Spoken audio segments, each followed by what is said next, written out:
compatriotas, angolanas e angolanos. Eu dirijo-me a Vossas Excelências nesta imagem transversal sobre Angola Real, a partir da cidade do Lubango. A Constituição da República de Angola diz no seu artigo 118 que o Presidente da República dirige no país, na abertura do ano parlamentar, na Assembleia Nacional, uma mensagem sobre o Estado da Nação e as políticas preconizadas para a resolução dos principais assuntos, promoção do bem-estar dos angolanos e desenvolvimento do país. O Estado da Nação, este ano de 2024, antecede a celebração dos 50 anos da independência nacional. Nós queremos convidar o excelentíssimo Presidente da República, este ano, a abster-se de fazer o habitual discurso de promessas, a abster-se de tentar mostrar-nos um país diferente daquele que os angolanos diariamente enfrentam, caracterizado pela fome e pela extrema pobreza. Que haja coragem e este ano a caracterização do país seja real e contenha os eixos da unidade nacional, contenha os eixos para o combate à fome e à extrema pobreza, que o Estado da Nação, a ser partilhado na Assembleia Nacional no dia 15 de outubro, mostre que o nosso país, Angola, não pertence ao MPLA. O nosso país, Angola, pertence a todos nós, angolanos, e não deve ser refém de um partido político. Que os programas dos 50 anos de independência não resultem num esbanjar de dinheiros públicos direcionados a colorir uma imagem de um país fictício, que os angolanos identificam como não sendo aquele em que vivem o seu dia a dia.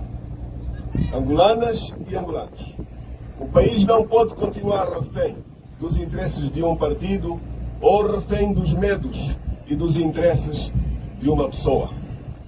Angola não pode continuar a ver as suas reformas negadas, a realização das autarquias negadas, a realização de um país melhor todos os dias negado por interesses de um partido.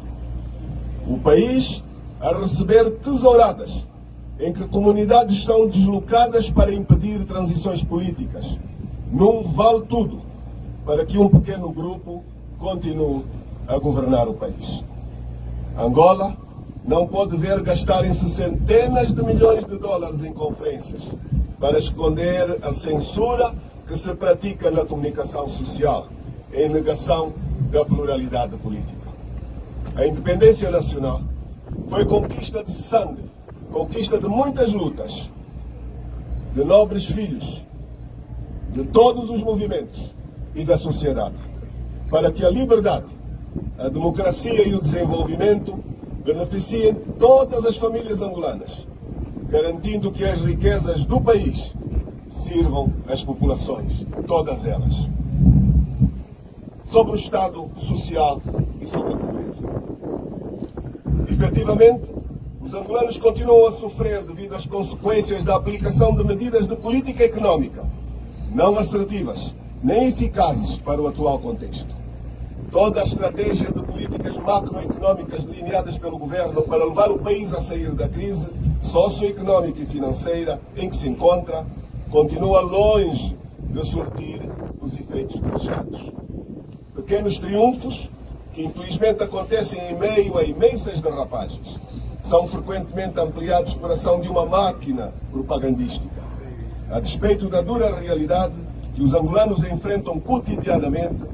Os governantes esmeram-se em pintar um quadro idílico do país, muito distante da realidade, em vez de se empenharem na solução efetiva dos graves problemas que assolam o país.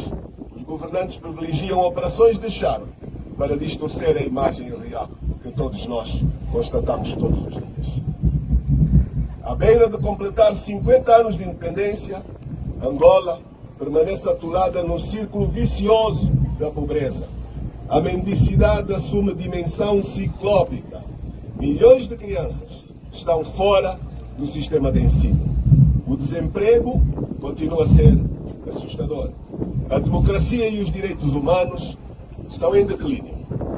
Mas, em face de uma governação fracassada e uma administração pública incapaz de garantir os direitos políticos, sociais, económicos e culturais dos cidadãos, um elevado número de angolanos procuram desesperadamente a imigração como solução.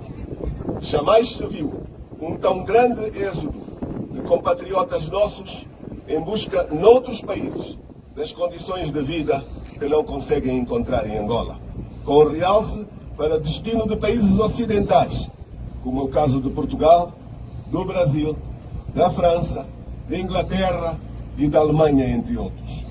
Perdeu-se a conta dos voos de um só sentido, por via dos quais está a acontecer uma verdadeira fuga de cérebros. Jovens gestores, bancários, professores e engenheiros de diversas especialidades estão a sair de Angola, privando o país de um saber que é de enorme utilidade, de valor inestimável e uma força de trabalho indispensável aos desafios do desenvolvimento do nosso país. Nós temos hoje um postal que dá uma imagem deprimente de Angola, que chega a ser quase apocalíptica. A pobreza instalou-se entre nós ao ponto de termos imensa gente a comer em contentores de lixo, como nem mesmo nos tempos do conflito militar aconteceu. Entre os grupos de pessoas que geralmente se acotovelam junto às lixeiras e tambores de lixo, podemos encontrar famílias inteiras. E, infelizmente, encontramos sempre muitas crianças. Sim, são as crianças a maioria dos mendigos de Angola. A maioria daqueles mendigos que Angola continua, infelizmente, a gerar todos os dias. Gente de tenra idade, que cresce sem saúde, sem esperança, sem proteção para um futuro radioso. Crianças que acabarão por engrossar os gangues, alimentando as estatísticas da morte e do crime violento. Há que reagir com urgência para dar esperança a toda esta criança. O que preocupa mesmo é a ausência do Estado Social e a pobreza galopante em Angola. Dizer que pelo menos 50% da população angolana, cerca de 18 milhões, vive com menos de $2 por dia. Este valor é absolutamente insuficiente, como vocês entendem. Dizer que ao longo da última década, cada angolano, independentemente da classe de rendimentos a que pertence, ficou 50% mais pobre. Pode surpreender, mas nós não queremos, efetivamente, que isto aconteça. E por isso, aqui estamos a partilhar e a alertar. Dados do último relatório da Unicef apontam que 51% da população angolana são mulheres, o que corresponde aproximadamente a 17,96 milhões de pessoas. Cerca de 22,63 milhões, 64%, são crianças ou jovens com menos de 25 anos. 11,39 milhões de mulheres e 11,23 milhões de homens, sendo 4,6 milhões de meninas adolescentes entre 10 e 19 anos.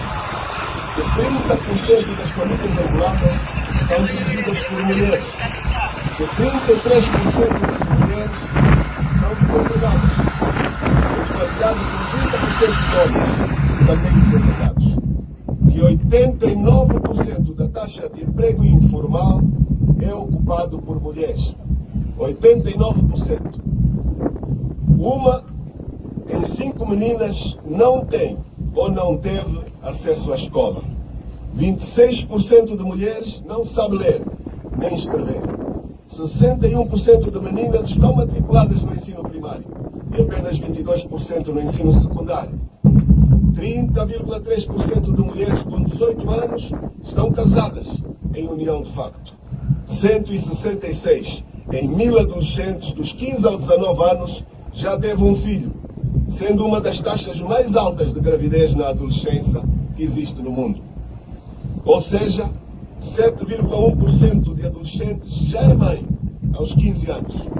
E 35% de adolescentes é mãe dos 15 aos 19 anos, com a possibilidade de ter mais do que um filho. Ainda assim, dados lá preparou-nos apontam que 60% dos angolanos enfrentam situações de vida tão grandes e e enfrentaram esta realidade durante o ano de 2023. 5 em cada 10 angolanos, 46%, experimentaram pobreza extrema no ano de 2024. Um aumento de 11% em comparação com o ano de 2019. 63% de angolanos consideram que a situação econômica do país piorou nos últimos 12 meses. 75% dos angolanos acham que a gestão do país está numa direção errada. 56% de angolanos entendem que as condições econômicas do país são muito más. Este inquérito aponta ainda 46% de pobreza por residência familiar a nível nacional. Praticamente 50% das residências familiares são pobres no nosso país. Tudo isto é confirmado por pesquisas realizadas por várias outras organizações. Um relatório social do Centro de Investigação da Universidade Católica revela que mais de 17 milhões de angolanos vivem na pobreza. A taxa de pobreza tem vindo a crescer todos os anos, passando de mais de 12 milhões de pessoas, correspondente a 41,7% em 2019, para mais de 16 milhões, correspondente a 49,4% em 2022. E em 2023, o quadro eclipsou-se para mais de 50% de pobres no nosso país. Como veem, os dados são diferentes, são cruzados, mas a estatística confirma os níveis bastante negativos do nosso país. Por sua vez, o relatório do Banco Mundial estima que 9,5 milhões da população angolana, 32%, vive abaixo da linha da pobreza, sendo cerca de 2/3 em zonas rurais e 1/3 em zonas urbanas. No mesmo relatório, o Banco Mundial descreve que outros 5,8 milhões de pessoas estão em risco de pobreza, isto é, acima da linha de pobreza. Entretanto, projeções de diversas organizações indicam que o número de angolanos com fome aumentou para 10 milhões de pessoas em 2024. Já o relatório global do Programa Alimentar Mundial, o PAM, sobre a crise alimentar de 2023, descreve que a falta de água e a fome em Angola estão na origem da malnutrição, que afeta milhões de pessoas, enquanto que 1,58 milhão de pessoas enfrentam a insegurança alimentar aguda em 2023. Enfrentaram. O relatório global do Programa Alimentar Mundial avança ainda que o número de angolanos com fome aumentou 3 milhões em 4 anos, passando de 4,4 milhões em 2017 para 7,4 milhões em 2021. E vamos gastar ainda muitos milhões de dólares nos 50 anos de independência. Valor este que deveria ser prioritariamente direcionado ao combate à fome e ao combate à extrema pobreza. Apesar deste quadro já de si dramático, o titular do Poder Executivo entende que estes problemas resolvem-se munindo-se de uma tesoura com a qual se pôs a partir o país aos retalhos, criando com critérios irracionais novas províncias e novos municípios. Para piorar tudo, juntou-se a isto um censo populacional que não poderia ser mais mal preparado e que está a uma semana do seu fim, sendo que a maioria dos angolanos não foi contactado até hoje para a realização deste censo. Na verdade, já se percebeu que tudo não passa de um expediente a que se recorre para se ir atrasando a institucionalização das autarquias em Angola e para se encontrar artifícios para se manter no poder com números falsos. Ora, a Constituição de Angola é perentória quanto à institucionalização de um poder local autónomo sobre a forma de autarquias locais. Os governantes deveriam obedecer ao comando constitucional e não ceder aos ditames e caprichos de um partido político, adotando manobras dilatórias, como é o caso da divisão político-administrativa e outras, nomeadamente com um censo mal preparado, cujos fins não lhes merecem a mínima confiança. A intrincada questão económica e financeira. É dado adquirido que os analistas deixaram de olhar para a economia angolana como um motor, cujo crescimento permitiria que se esbatesse o déficit social. Está claro que a economia a desabar, como está a acontecer, afundam-se também os indivíduos, as famílias e as empresas. Via de regra, as metas de reforma estrutural do Estado, que são a diversificação da economia, o controlo da inflação, o equilíbrio nas contas públicas e a redistribuição de rendimentos, estão todas longe de alcançar os objetivos propostos. E o fracasso começa desde logo na tão propalada diversificação económica e numa enorme inflação. São as metas cuja derrapagem maior impacto está a ter sobre a vida dos cidadãos em geral e não apenas sobre a das classes mais pobres. Embora a pobreza em Angola tenha atingido os níveis alarmantes que foram aqui caracterizados. Especialistas que olham para a economia angolana de forma desapaixonada não têm dúvidas que na busca da diversificação económica há um defeito de política económica do Executivo angolano, que tem consistido em mais uma atuação cega, provocando choques no mercado interno, apoiada no pensamento de que nós conseguimos produzir, não se vai importar. Mas isto está errado, porque não tem sido assim. Não tem sido atingida esta produção de satisfação das necessidades nacionais. E o que é que se passou em 2022? Vamos revisitar.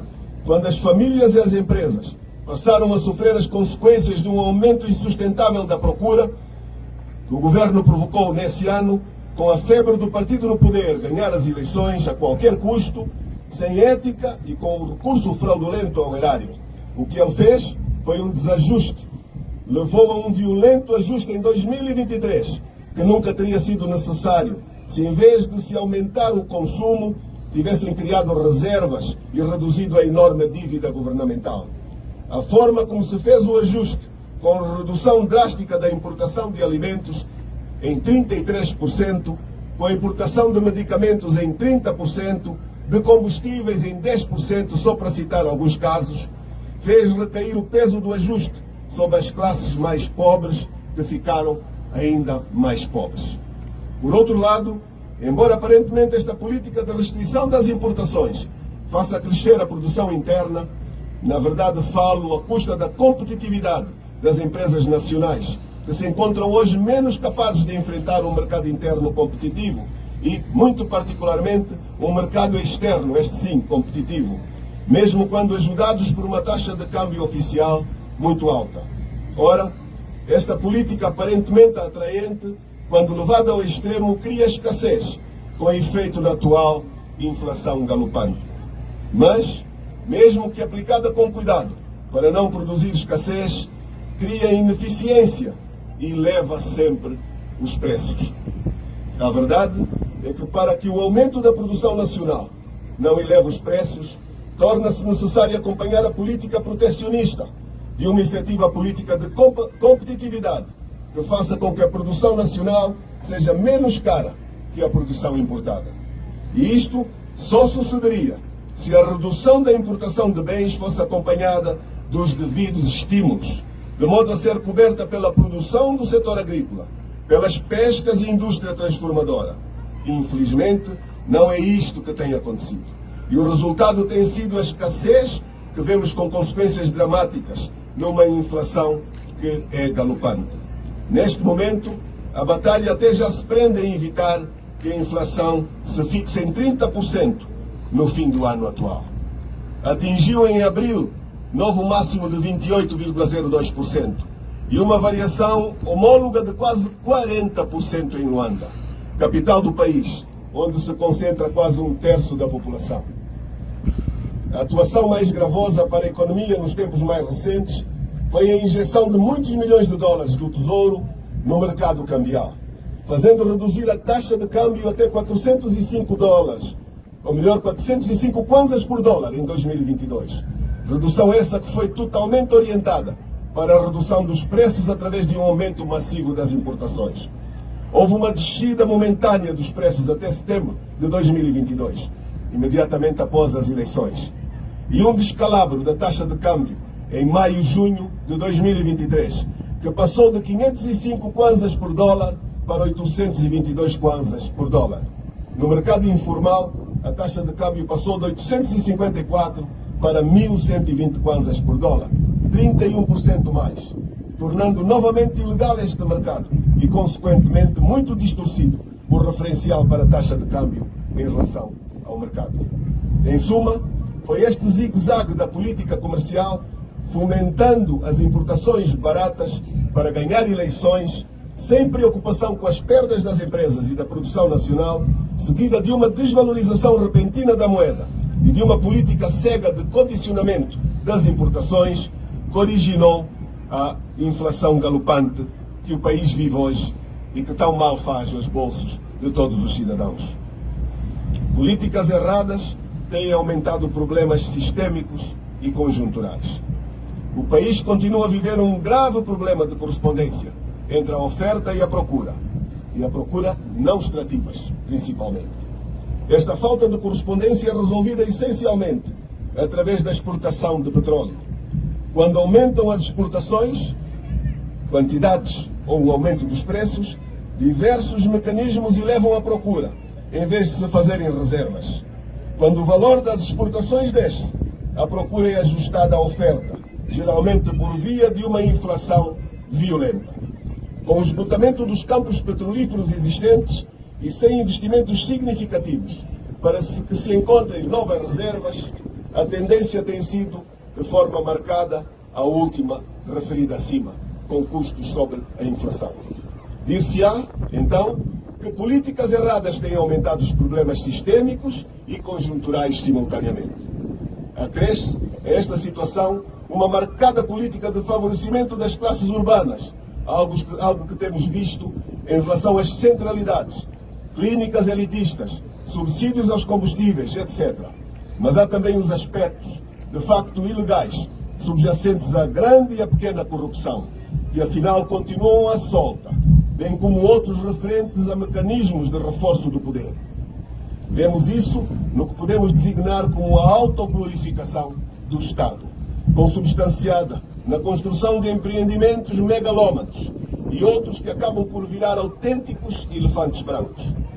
São os casos do novo aeroporto de Luanda, da marginal da Corimba, do metro de superfície de Luanda e o reforço dos instrumentos da coerção, defesa e segurança, com grandes investimentos, que têm levado a uma limitação abrupta dos direitos de cidadania dos angolanos. É perfeitamente claro o uso de recursos financeiros do Estado para favorecer o partido no poder, por via de créditos adicionais e outros mecanismos, uma prática escandalosa. Voltamos a reiterar uma denúncia já feita em ocasiões anteriores.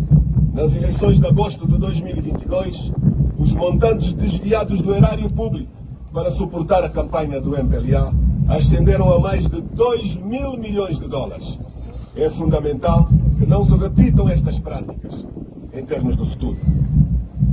Sobre a diversificação da economia, está hoje à vista que a política de diversificação da economia não está a produzir os efeitos pretendidos.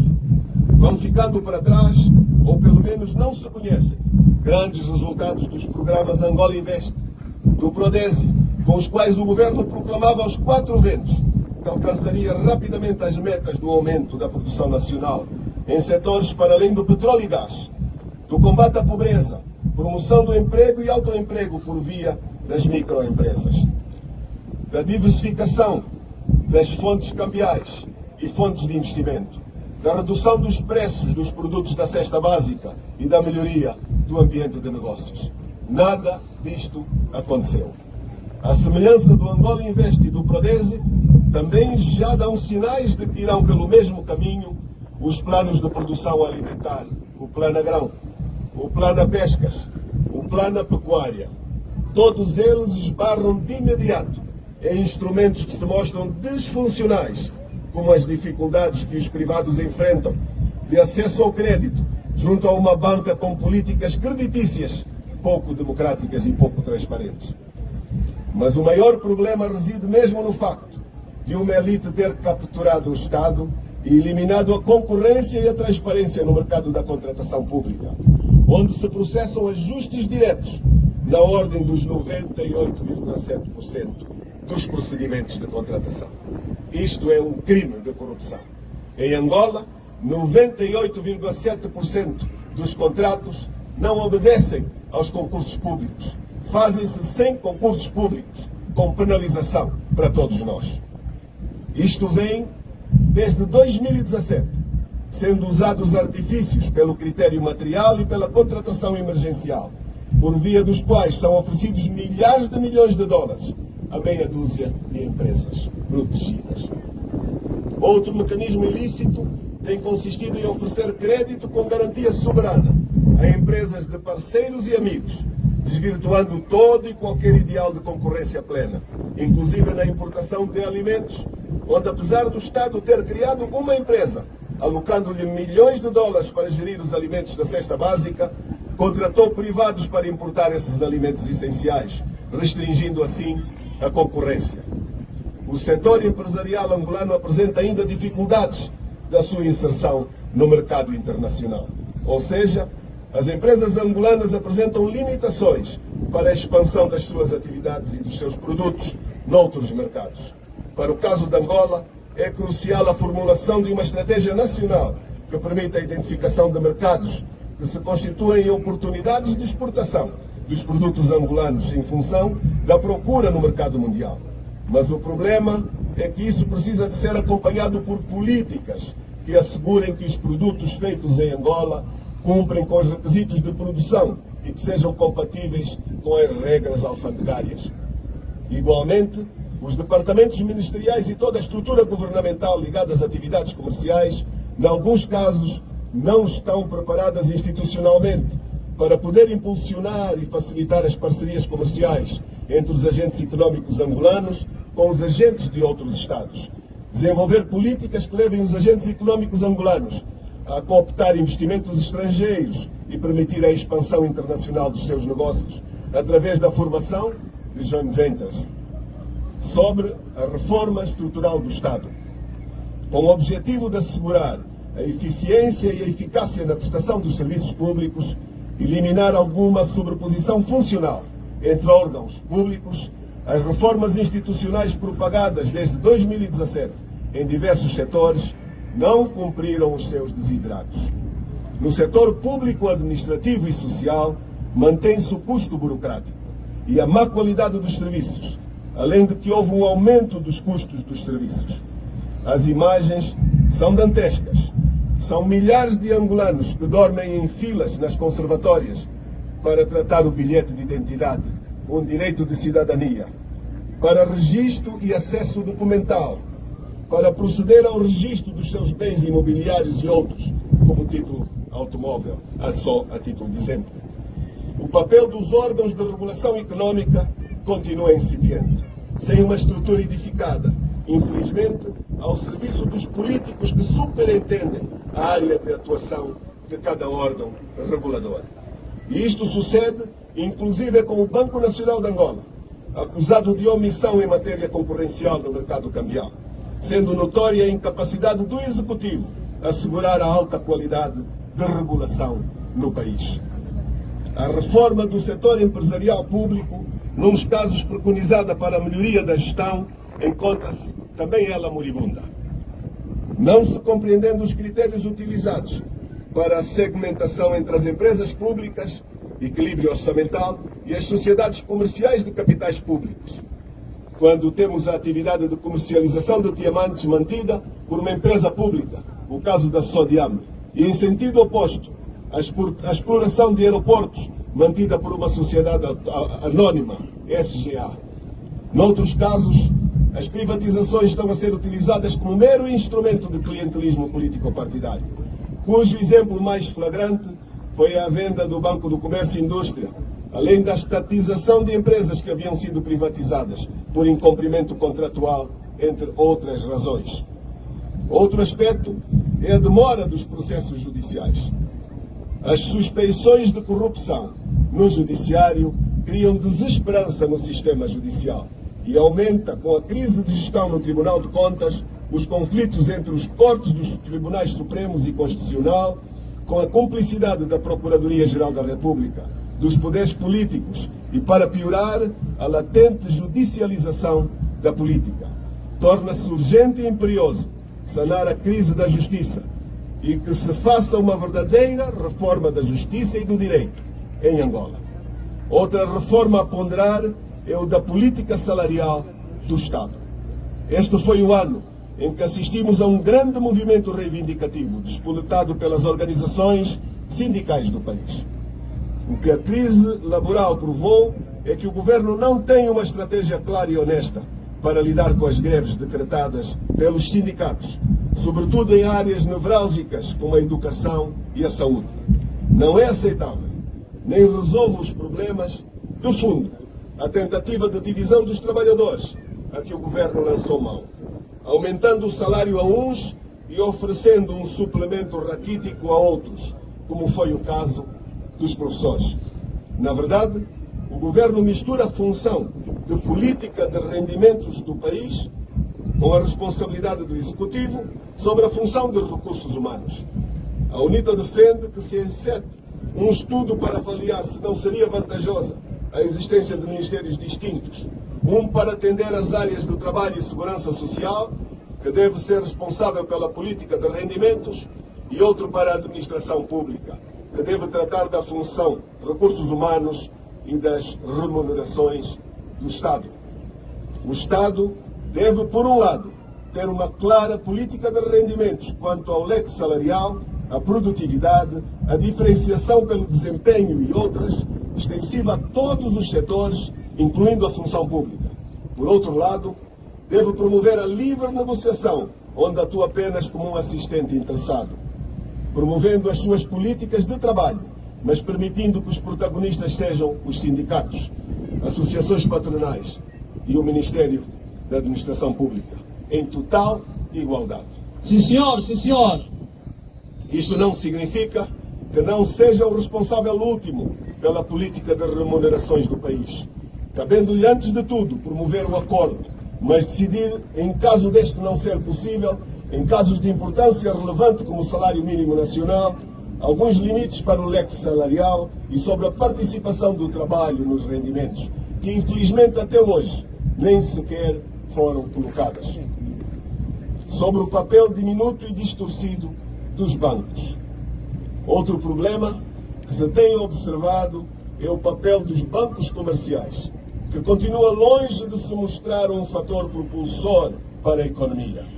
Quando a política económica do Executivo retira dos bancos entre 50% e 60% dos empréstimos não titulados e remunera os seus títulos de dívida de forma exagerada para poder obter mais e mais dívida e gastar sem controlo, a política económica está a fazer exatamente o contrário do que deveria fazer, que seria interessar os bancos em emprestar à economia e bonificar os juros às empresas que necessitam de crédito. Nesta matéria, a UNITA comunga da visão dos especialistas que defendem que uma política monetária ajustada deveria preocupar-se em desenvolver a produção interna não petrolífera através do apoio aos instrumentos de crédito, contribuindo nomeadamente para a resolução dos problemas de apresentação oficial dos projetos, formalizando a propriedade para permitir a garantia dos créditos, libertando-a dos entraves à sua livre comercialização e usando a política monetária e orçamental para a bonificação dos juros à produção. Segundo, simultaneamente, manter elevadas as taxas de juros do crédito ao consumo, de forma que não seja estimulada a importação. Reduzir substancialmente a capacidade de a banca gerar lucros através de operações cambiais e de crédito ao Estado, que constituem o principal entrave ao desenvolvimento do crédito à economia, nomeadamente reduzindo, por essa via, a dívida do Estado. Criar ativos atrativos em kwanzas, que permitam reduzir a procura de dólares e incentivar as operações de emissão de títulos de dívida e de ações das empresas comercializados diretamente ao público, através da Bolsa, com o apoio da banca. Estabilizar a taxa de câmbio real, não permitindo nem a penalização do consumo, nem a perda de competitividade da indústria nacional. Trabalho árduo para a recuperação da economia. Temos de dizer, portanto, que o Partido Estado colocou Angola e os angolanos num poço sem fundo, do qual será árduo recuperar e sair. Portanto, exigirá sacrifício e muita sabedoria governativa, mas sem decalcamentos baratos de outras realidades, cujos modelos devem ser bem estudados mas não serem aplicados às cegas, pois a roda já foi inventada há muito tempo. Facto agravante está exatamente no petróleo.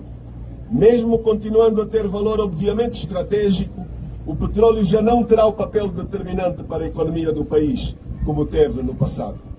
Precisamos de nos consciencializar que a produção petrolífera terá uma trajetória fortemente descendente e não queremos que possa continuar a ter importância significativa depois de 2033.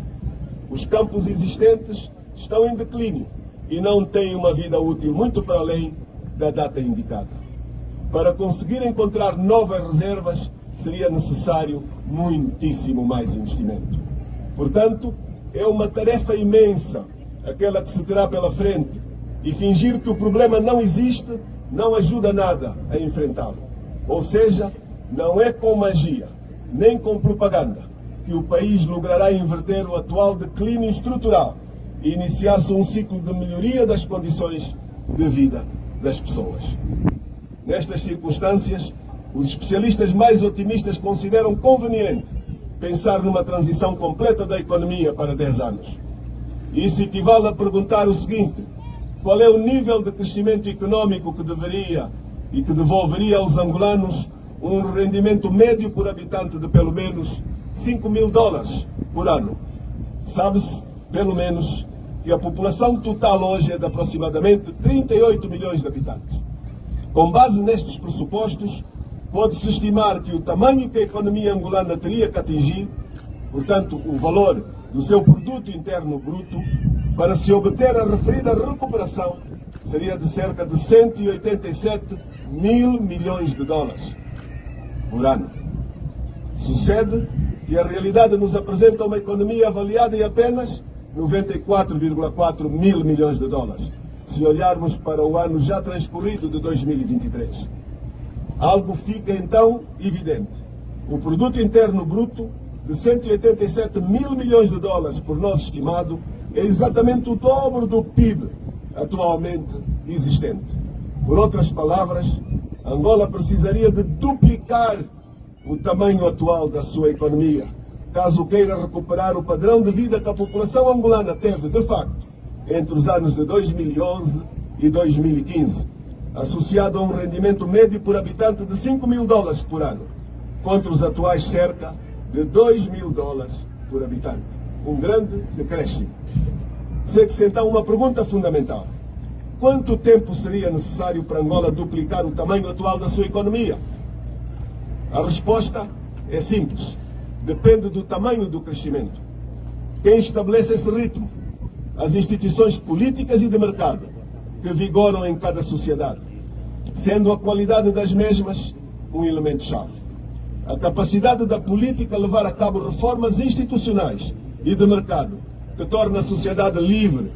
Então, estes homens livres serão capazes de protagonizar ações empreendedoras que comprovadamente resultam sempre em milagre económico e prosperidade para as pessoas que nela habitam. Não há outro resultado. Não há outra fórmula. Mas o que fica mesmo como fator importante a estimar é o tempo necessário para a recuperação. Entre hipóteses otimistas e pessimistas, vamos reter a expectativa mais otimista feita pelos especialistas. E ela indica-nos qual seria o ritmo de crescimento económico necessário caso quiséssemos duplicar o tamanho atual da economia angolana em 10 anos. Seria necessário crescer no mínimo 7% ao ano, de forma ininterrupta. Uma taxa de crescimento anual de 10% ao ano permitiria reduzir o tempo para 7 anos. Se olharmos para o histórico do crescimento económico da China, constataremos o seguinte: de acordo com dados do Fundo Monetário Internacional, de 1980 até 2020, em 40 anos de atividade económica, a China não experimentou um único ano de recessão. Não teve nunca uma única taxa negativa. Apenas taxas positivas, que resultam numa média de 9% ao ano durante 4 décadas. Qual foi a grande consequência disso?